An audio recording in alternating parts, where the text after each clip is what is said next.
Of all the great new Pixel 10 phones, the Pixel 10 Pro XL is my top pick thanks to its incredible display, longer battery life, and increased storage capacity. It has all the amazing features you'll find on the Pixel 10 Pro, but with more room to get things done and have fun. I see room for improvements, but the Pixel 10 Pro XL is the most satisfying, refined Android phone you can buy today. The Google Pixel 10 Pro XL is the Pixel phone to buy this year. The Pixel 10 Pro can match the Pro XL on the most important features, but the benefits of the larger display, along with a couple of features that are simply better on the XL device, make the Pixel 10 Pro XL my favorite of the new Pixel family, and the phone I would recommend first but not last.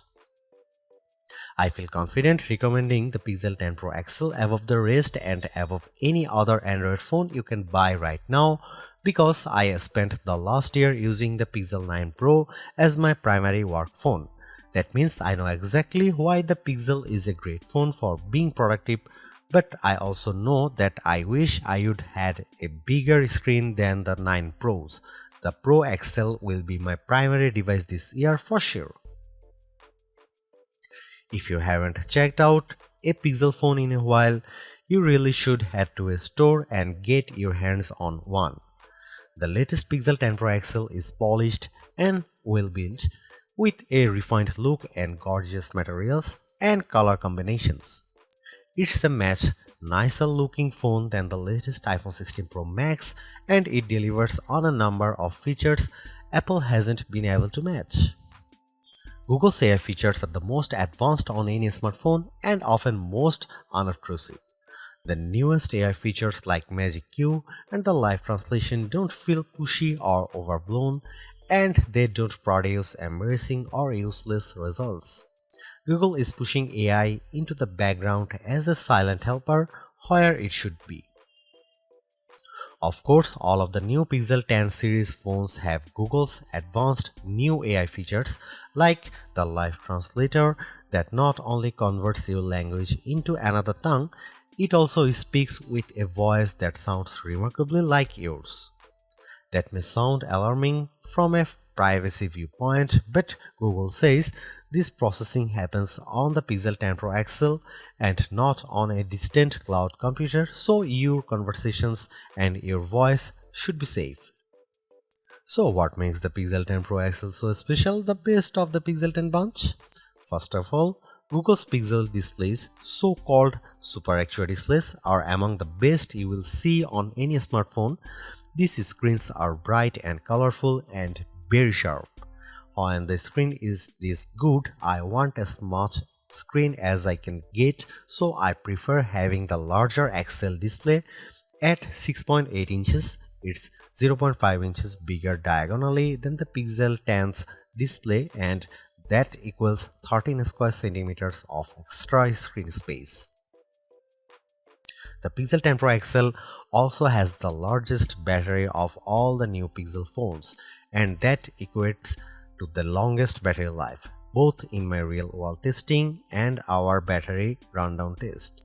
It wasn't a massive difference. The Pixel 10 Pro XL only lasted an hour longer than the Pixel 10, still every bit helps. The Pixel 10 Pro XL also charges faster than any other Pixel 10 device, whether you are charging wirelessly or with a USB-C cord. If you have a 45-watt charger, the Pixel 10 Pro XL can charge that fast compared to the 30-watt charging on the other two Pixel 10 phones. The Pixel 10 Pro XL can also use faster wireless charging. Again, it's not a huge difference, but every detail matters. The biggest benefit for me is the combination of Google's winning Super Actua display with the Pixel 10 Pro XL cameras. If I am taking serious photos, I want the biggest viewfinder possible to get the right shot. The extra screen space on the Pro XL phones felt like a big advantage, and if photography is important to you, I'd recommend the Pro XL phone first.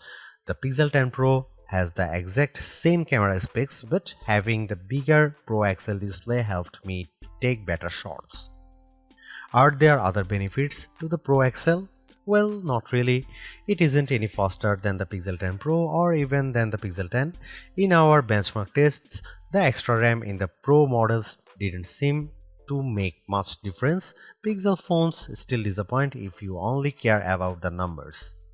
I don't rely on benchmarks, though the Pixel 10 Pro XL was satisfying and quick in almost every task.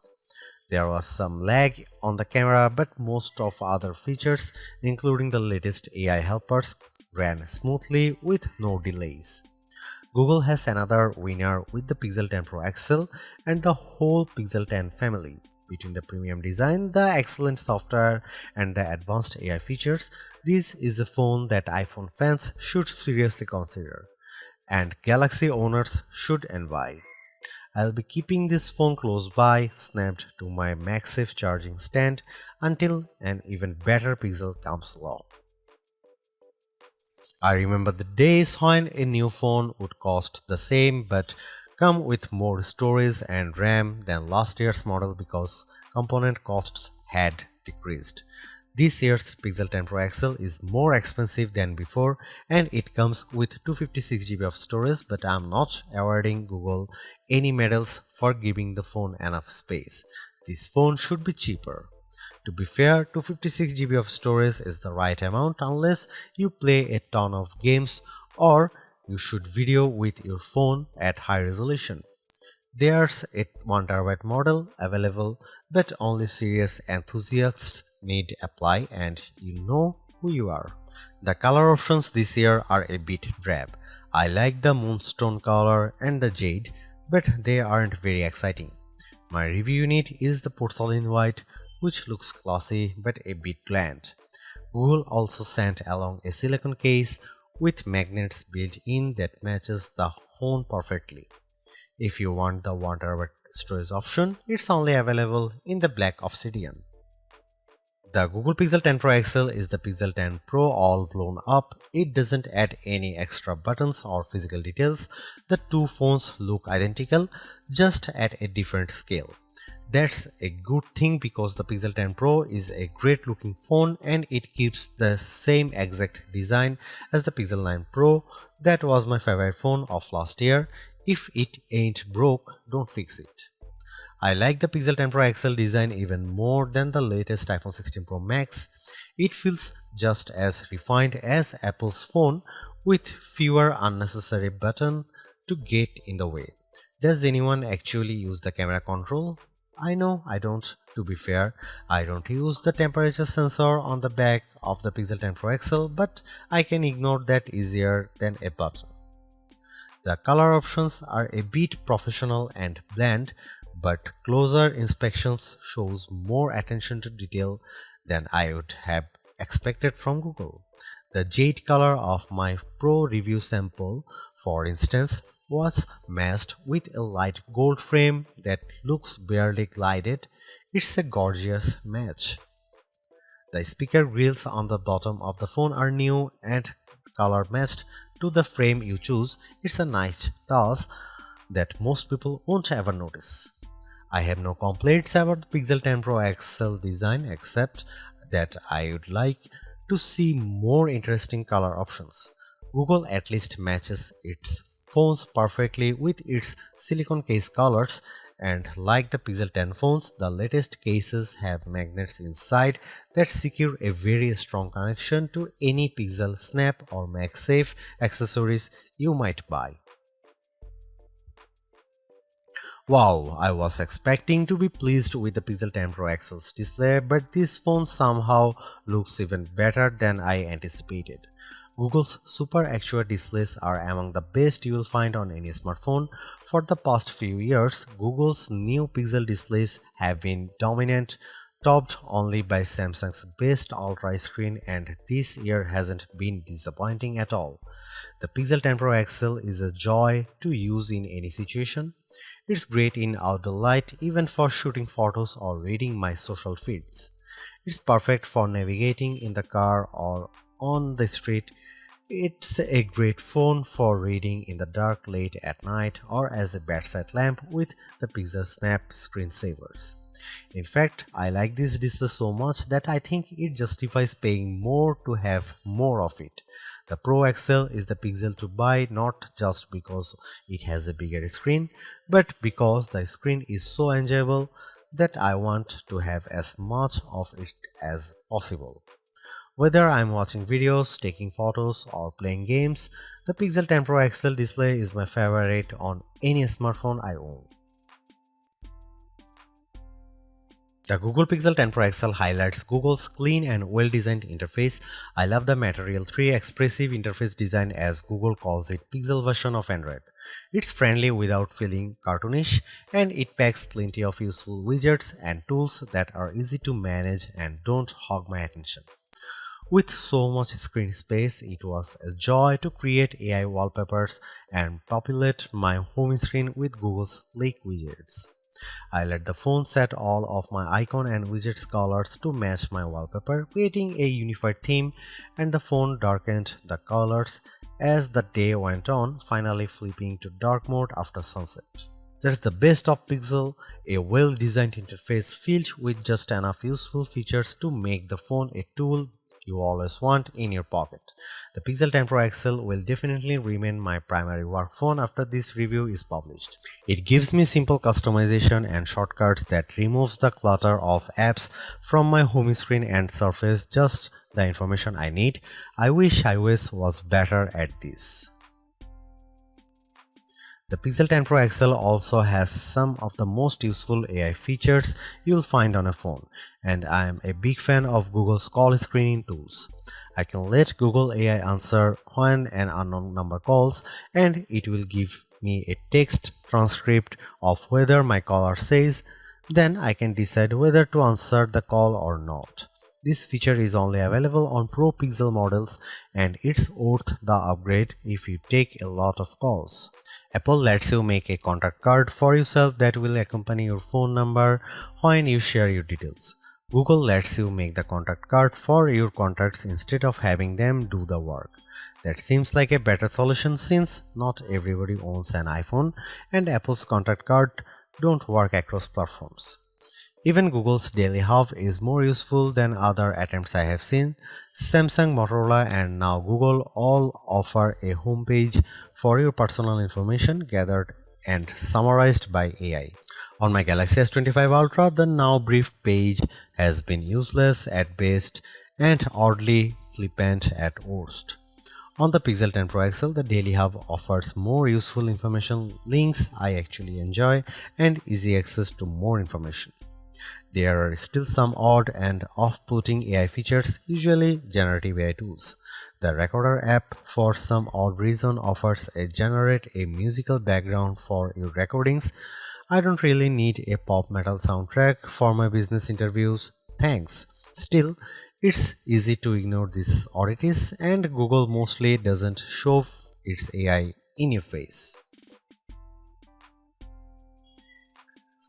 The Pixel 10 Pro XL and the Pixel 10 Pro have identical camera lenses and sensors, but I am calling the Pro XL the better camera phone because of the larger display and longer battery life.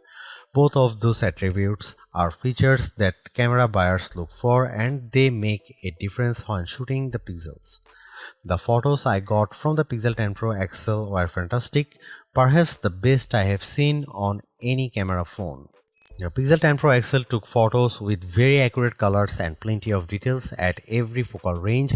For night photography, it was no contest. The Pro XL took pics that looked like I had a professional flash gun attached, while the iPhone shots looked much darker and lacked focus. You can see plenty of AI help in the photos, but usually the results don't look fake or off-putting. The only downside to Pixel photography is Google's camera app. It's a nightmare. It's hard to use with settings that seem to conflict with each other. At just one setting, like changing from 12 megapixel to 50 megapixel resolution, and a handful of other settings suddenly go dark without warning. Here you can see some camera samples of the new Google Pixel 10 Pro XL.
The Pixel 10 Pro XL's performance is the phone's only real letdown, and even though it didn't make a difference most of the time, at key moments the phone struggled to keep up. The gap between Pixel performance and the rest of the smartphone world isn't shrinking, it's getting bigger and uglier every year. The Pixel 10 Pro XL had no trouble navigating the Android menus and launching apps as quick as can be, but not every feature was so smooth. I had trouble in the camera app, especially when I changed to the higher 50 megapixel resolution. The camera sometimes stalled after I hit the shutter button and made me wait for a few moments until I could snap my next shot. That's a huge disappointment, and I don't know any other phone outside cheap bargain options that fails to perform basic tasks this manifestly. I can press the shutter button on my OnePlus 13 as fast as my finger can fly, and it never misses a beat, likely thanks to the Qualcomm Snapdragon 8 Elite chipset inside. Qualcomm has a superior platform this year, and phone makers who don't use the latest Elite options are being left behind in more ways than one. I no longer think the Tensor G5 is good enough for the Pixel 10 Pro XL. It isn't. It can't keep up with the latest Android software and features, and it's time for Google to rethink its platform strategy.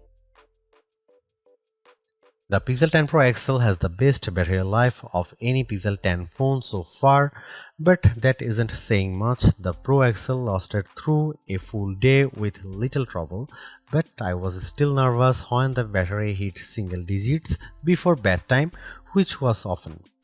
I elevated my stress with the MagSafe chargers I have littered throughout my house and office space, like the Pixel Snap charger.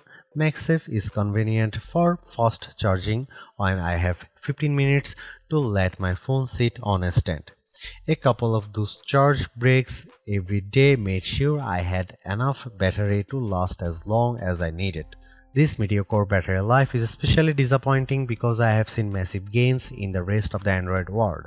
Phone makers like Samsung and OnePlus using the Qualcomm Snapdragon 8 Elite platform are offering new phones that get hours more battery life than last year's models.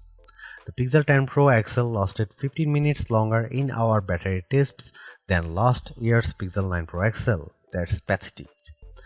The Samsung Galaxy S25 Ultra achieved 2 hours more battery life than the Galaxy S24 Ultra, even though it uses a battery that's the same size thanks to the newer Snapdragon 8 Elite chipset.